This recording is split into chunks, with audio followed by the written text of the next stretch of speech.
Bonsoir, la deuxième partie, ok partie 2 le jeune immigré et le vieux sage. Le jeune homme part avec ses paroles et ses mains vides. Comme le vieux sage l'avait dit sur la route, il a fréquenté un autre vieux et il a salué poliment. Et il marchait derrière lui, le vieux avait des bétails ils sont venus au bord de la rivière.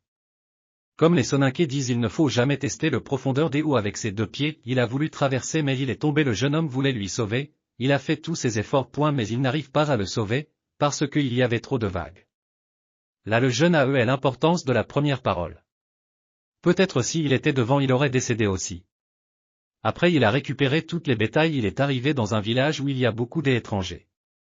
Il a passé la nuit là-bas mais il a pensé la parole du vieux sage. Il n'a pas dormi toute la nuit il a dormi la moitié, et il se promenait. Il a vu les gens qui sont en train de cambrioler.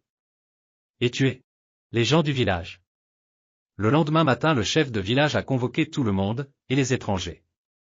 Ils ont dit ce sont les étrangers qui ont tué nos habitants du village. Le jeune homme a dit ce ne sont pas les étrangers.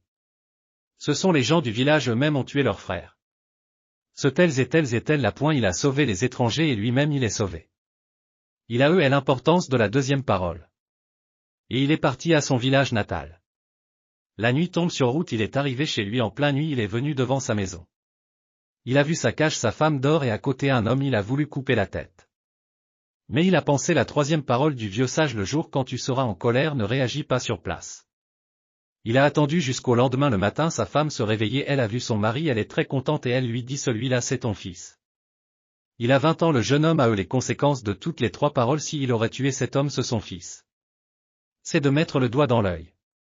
Merci et à bientôt.